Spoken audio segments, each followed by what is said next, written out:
Alright, we have a push-button start car with a dead key fob, and our mission is to get in and start this car.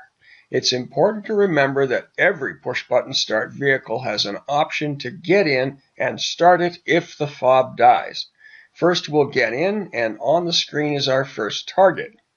Now this is pretty dry stuff, and we wondered how to make this interesting and thought that everyone loves puppies and kittens, so here you go.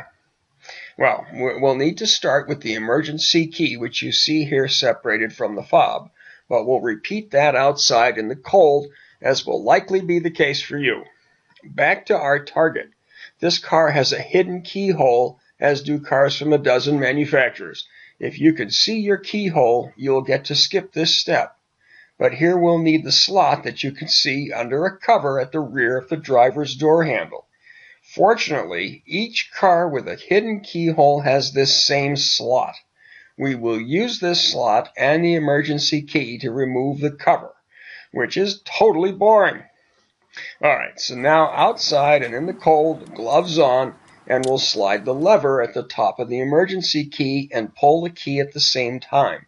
95% of emergency keys are removed this way. The lever may be on the side of the fob, it may be on the back of the fob, or it may be a push button, but the effect is the same. The key is released, and you can pull on the key ring side to remove it. Now we move to the car and to the slot we discussed earlier. You may need to bend down to see it or even feel for it if it's dark. Place the tip of the key inside the slot. It will only go in 1/4 of an inch or so. On this car, a Lexus, we'll use it to pry the cap from the handle, which feels strange but needs to be done to expose the keyhole. In a few vehicles, you'll want to push up to release the cap.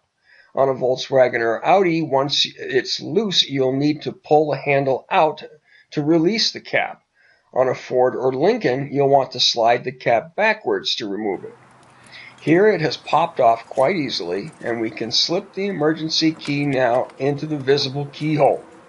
Turn the key, in the right direction, and we're in the car. This makes our puppy very happy, but the kittens don't care, and we'll start the car in the next video.